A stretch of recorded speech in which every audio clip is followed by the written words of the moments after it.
많은 기초수급자분들이 근로능력 평가의 함정들 때문에 매년 억울하게 수급 자격을 잃고 계십니다.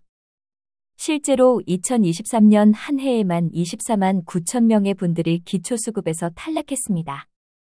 이는 역대 최다 기록입니다. 그 중에서 상당수가 오늘 제가 말씀드릴 5가지 이유 때문이었습니다. 여러분 안녕하세요. 알짜 정보를 쉽고 빠르게 전해드리는 대한뉴스입니다. 혹시 기초수급을 받고 계시거나 받으실 예정이신 분들 중에서 근로능력 평가라는 말을 들어보셨나요? 몸이 아픈데도 일을 해야 한다는 압박을 받는다면, 병원비조차 제대로 낼 수 없는 상황에서 복잡한 서류를 완벽하게 준비해야 한다면, 그런데 작은 실수 하나 때문에 모든 지원이 끊긴다면 얼마나 막막하시겠습니까?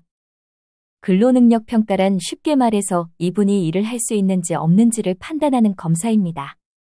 18세 이상 64세 이하의 기초수급자가 대상이며 65세 이상 분들은 이 평가를 받지 않습니다. 이 평가를 통과하지 못하면 조건 없이 생계급여를 받을 수 없고 자활근로라는 일을 해야만 생계비를 받을 수 있게 됩니다. 하지만 많은 분들이 이 평가에서 예상치 못한 이유로 탈락하고 계십니다. 그 이유가 무엇인지, 어떻게 대비해야 하는지 오늘 끝까지 함께 알아보시죠. 오늘 이 영상을 끝까지 보시면 기초수급 근로능력 평가에서 절대 실패하지 않는 방법을 완전히 이해하실 수 있습니다. 그럼 여러분의 소중한 권리를 지키는 데 꼭 필요한 5가지 탈락 이유에 대해 상세하게 전해드리겠습니다. 첫 번째로 가장 흔한 탈락 이유는 의학적 평가에서 단계 외 판정을 받는 경우입니다. 의학적 평가란 병원에서 받은 진단서를 바탕으로 국민연금공단에서 여러분의 건강 상태를 1단계부터 4단계까지 분류하는 과정입니다. 여기서 단계 외라는 판정을 받으면 바로 근로능력이 있다고 결정되어 탈락하게 됩니다. 예를 들어보겠습니다. 김선재님은 허리와 무릎의 만성 통증으로 기초수급을 신청하셨습니다.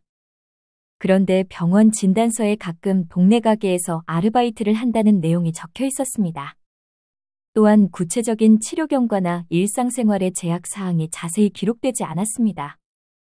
국민연금공단에서는 이런 진단서를 보고 일을 할 수 있는 상태라고 판단해서 단계 외 판정을 내렸습니다. 김선재님은 실제로는 매일 고통에 시달리셨지만 서류상으로는 일할 수 있는 사람으로 분류된 것입니다. 단계 외 판정을 피하려면 이런 점들이 중요합니다. 병원 진료를 꾸준히 받으셔야 합니다. 몸이 아픈데 병원에 가지 않으면 치료가 필요하지 않다고 판단될 수 있습니다. 진단서에는 구체적인 증상과 일상생활의 어려움이 명확히 적혀야 합니다.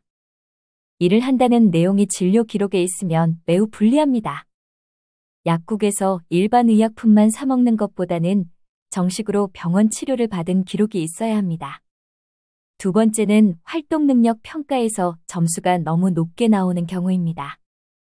의학적 평가에서 1단계나 2단계를 받으시면 활동능력 평가라는 것을 받게 됩니다. 이는 실제로 일상생활을 어느 정도 할 수 있는지를 점수로 매기는 평가입니다. 기준 점수는 이렇습니다.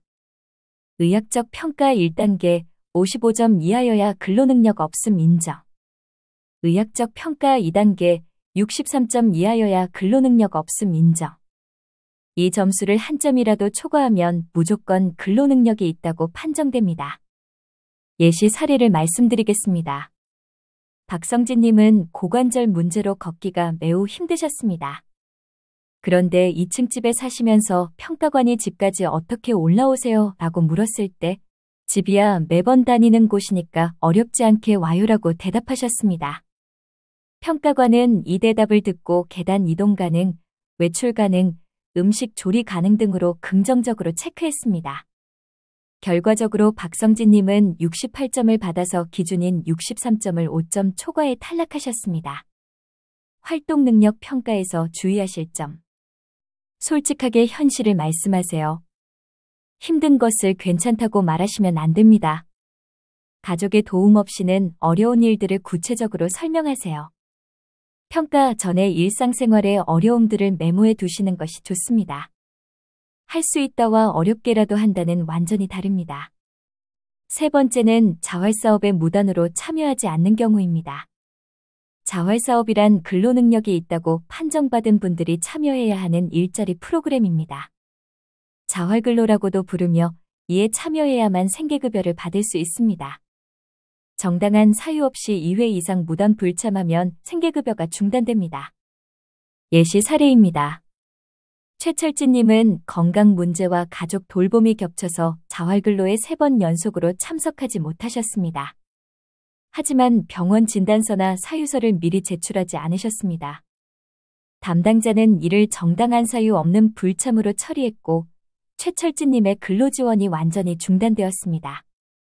게다가 일정 기간 동안 수급 자격도 박탈되는 처벌을 받으셨습니다. 자활사업 불참을 피하려면 아프거나 급한 일이 있으면 반드시 미리 연락드리세요. 병원 진단서나 사유서를 미리 준비해서 제출하세요. 알아서 이해해주겠지라고 생각하지 마세요. 반드시 공식적인 절차를 거쳐야 합니다. 연속 2회 불참하면 자동으로 처벌받으니 각별히 주의하세요. 네 번째는 서류에 잘못된 내용을 쓰거나 빠뜨리는 경우입니다. 허위 신고에는 여러 가지가 있습니다. 소득이 있는데 없다고 신고, 재산을 숨기거나 축소 신고, 가족 정보를 잘못 신고, 필요한 서류를 제출하지 않음, 제출 기한을 넘김. 예시 사례를 말씀드리겠습니다. 이재원님은 작은 상가를 임대해서 받는 수입이 있었는데도 해당 사항 없음으로 신고하셨습니다. 하지만 행정기관에서 소득 자료를 대조하는 과정에서 이 사실이 발각되었습니다. 담당 기관은 즉시 수급 자격을 취소했고 그동안 받았던 급여를 모두 돌려달라고 통보했습니다. 만약 이것이 고의적이었다면 형사처벌까지 받을 수 있습니다. 서류 작성 시 주의사항입니다. 모든 소득과 재산을 정확히 신고하세요. 작은 수입이라도 숨기지 마세요. 나중에 들키면 더 큰 문제가 됩니다. 서류 제출 기한을 꼭 지키세요. 진단서나 관련 서류를 조작하거나 허위로 작성하면 절대 안 됩니다. 확실하지 않은 내용은 담당 공무원에게 미리 문의하세요.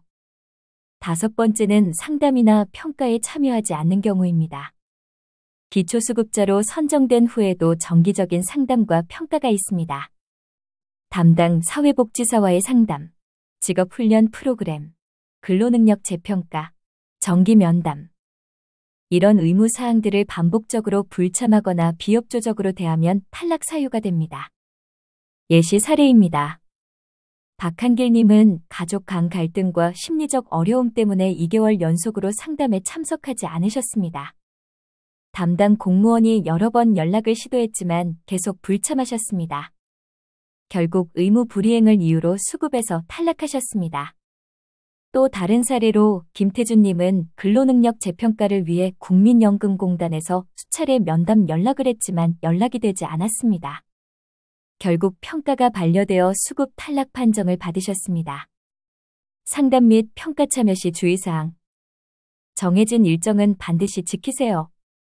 부득이한 사정이 있으면 미리 연락드려서 일정을 조정하세요. 괜찮겠지라는 생각은 금물입니다. 2회 이상 불참하면 누적되어 문제가 됩니다. 전화나 문자에 꼭 응답하세요. 연락이 안 되면 의도적 회피로 판단될 수 있습니다. 심리적으로 힘든 상황이라도 담당자에게 솔직히 말씀드리고 도움을 요청하세요. 지금까지 기초수급자 근로능력 평가에서 탈락하는 5가지 주요 이유를 자세히 말씀드렸습니다.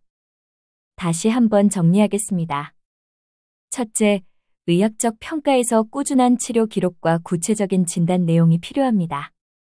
둘째, 활동능력 평가에서는 본인의 실제 어려움을 솔직하게 말씀하세요.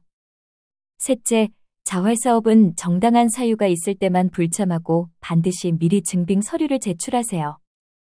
넷째, 모든 서류는 정확하고 정직하게 작성하시고 기한을 꼭 지키세요. 다섯째, 상담이나 평가 등 의무사항은 성실히 참여하세요. 여러분, 이 5가지만 주의하셔도 근로능력 평가에서 억울하게 탈락하는 일은 크게 줄어들 것입니다. 제대로 준비하고 정확하게 설명하신다면 본인의 실제 건강 상태와 생활 어려움을 정당하게 인정받으실 수 있습니다. 여러분의 건강 상태에 맞는 정당한 평가를 받으실 권리가 있습니다. 포기하지 마시고 꼼꼼하게 준비하셔서 복지 제도의 따뜻한 보호를 꼭 받으시길 바랍니다. 만약 가족이나 지인 중에 이런 어려움을 겪고 계신 분이 있다면 담당 공무원과 미리 상의하시고 필요한 모든 자료를 철저히 준비하시기 바랍니다. 오늘 내용이 도움이 되셨다면 구독과 좋아요, 그리고 알림 설정을 꼭 눌러주세요. 저희 대한뉴스는 앞으로도 여러분께 꼭 필요한 정보를 쉽고 친절하게 전해드리겠습니다. 감사합니다.